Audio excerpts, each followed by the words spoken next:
வணக்கங்க. இன்னைக்கு நம்ம பார்க்க போகிறது ரொம்பவே அருமையான பாதுஷாங்க.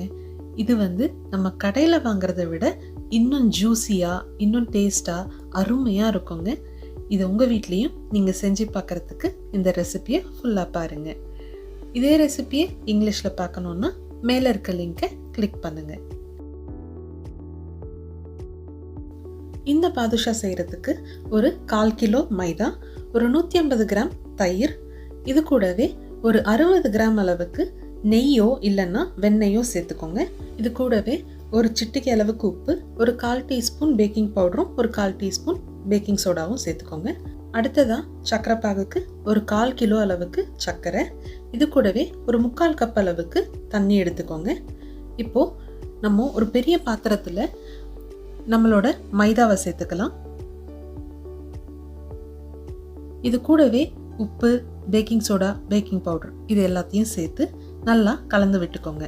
இல்லை உங்களுக்கு வசதிப்பட்டதுன்னா இது எல்லாத்தையும் ஒரு ஜல்லடையில் போட்டு ஜல்லிச்சாலும் சரி.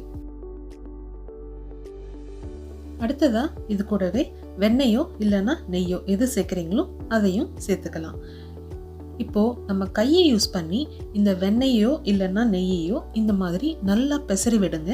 அப்போ தான் நம்மளோட மாவும் வெண்ணெயும் இந்த மாதிரி நல்லா கலந்து ஒரு பிரெட் கிரம்ஸோட அளவுக்கு இந்த மாதிரி வர ஆரம்பிக்குங்க.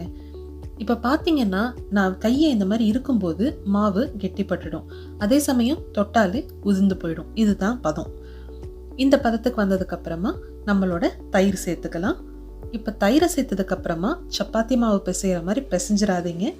மெதுவாக உங்களோட விரல் நுனிகளை யூஸ் பண்ணி நல்லா இந்த மாதிரி கலந்து விடுங்க. நமக்கு நம்மளோட மாவு ஸ்மூத்தாக இருக்க வேண்டிய அவசியம் கிடையாது, ஆனால் மாவு நல்லா ஒன்று சேர்ந்து வந்திருக்கணும். இப்போ பார்த்தீங்கன்னா உங்களுக்கு தெரியும், இன்னும் மாவு உதிரி உதிரியாக தான் இருக்குது. ஆனால் மாவெல்லாம் சேர்ந்து வர மாதிரி மெதுவாக கலந்து விடணும். திரும்ப சொல்கிறேன், மாவை அழுத்தி பிசைஞ்சிடாதீங்க. இந்த மாதிரி லைட்டாக முன்னும் பாதியுமா பிசைஞ்சு விட்டாலே போதும். இப்போ பார்த்தீங்கன்னா நம்மளோட மாவு இன்னும் உதிரி உதிரியாக இருக்குது, லேயர் லேயராக இருக்குது, இன்னும் முழுசாக ஸ்மூத்தாக மாறலை. இந்த பதத்துக்கு வந்ததுக்கப்புறமா எடுத்து ஒரு மூடி போட்டு ஒரு ஓரமாக வச்சுருங்க.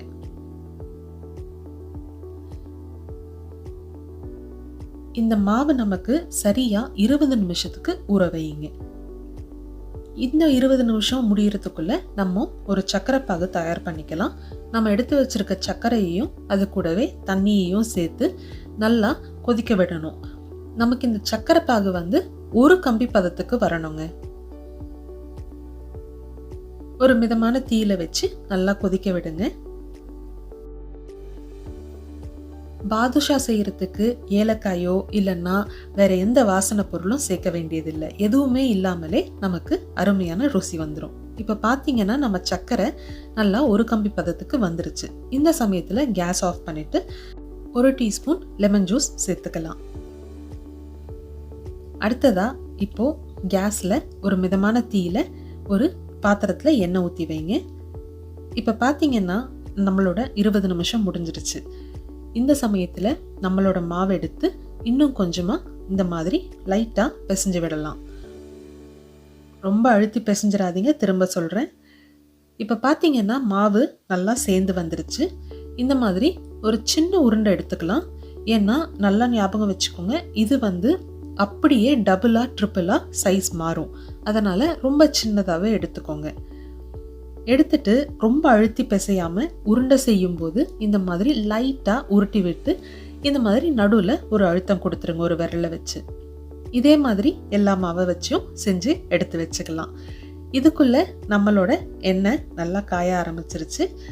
இப்போ இது எல்லாத்தையும் பொரிச்சு எடுத்துக்கலாம். எண்ணெயை ரொம்ப சூடாக வச்சிடாதீங்க, மிதமான தீயில இருக்கணும். அப்போ தான் உள்பக்கமும் அருமையாக வெந்து வர ஆரம்பிக்கும். ஒரு கரண்டியை வச்சு மெதுவாக இந்த மாதிரி கலந்து விடுங்க.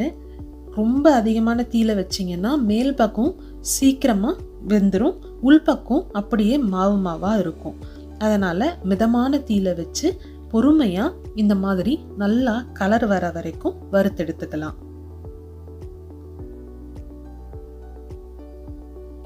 இப்போ பாருங்க, நம்மளோட பாதுஷாக்கு அருமையான கோல்டன் ப்ரௌன் கலர் வர ஆரம்பிச்சிருச்சு. இந்த சமயத்தில் எண்ணெயிலிருந்து எடுத்து எல்லா எண்ணெயும் வடிச்சிருங்க. வடித்து விட்டுட்டு நம்ம ரெடி பண்ணி வச்சுருக்க சர்க்கரை பாகில் டைரெக்டாக போட்டுக்கலாம். போட்டு விட்டதுக்கப்புறம் ஒரு ஸ்பூனை வச்சோ இல்லைன்னா ஒரு கரண்டியை வச்சோ இந்த மாதிரி நல்லா கலந்து விடுங்க. ஒரு நிமிஷத்துக்கு இந்த மாதிரி கலந்து விட்டிங்கன்னாலே நம்மளோட பாதுஷாக்குள்ள இந்த சர்க்கரை பாகு நல்லா இறங்க ஆரம்பிச்சிரும்.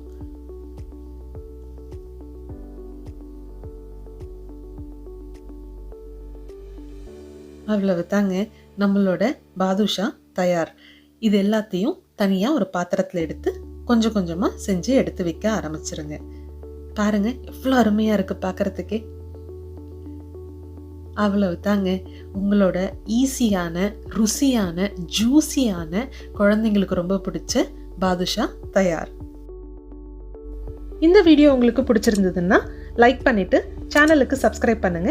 அப்படியே பக்கத்தில் இருக்க பெல் பட்டன் அமுக்கிட்டீங்கன்னா உங்களுக்கு இனிமே நான் போடுற வீடியோஸ்க்கு நோட்டிஃபிகேஷன் வந்துடும்.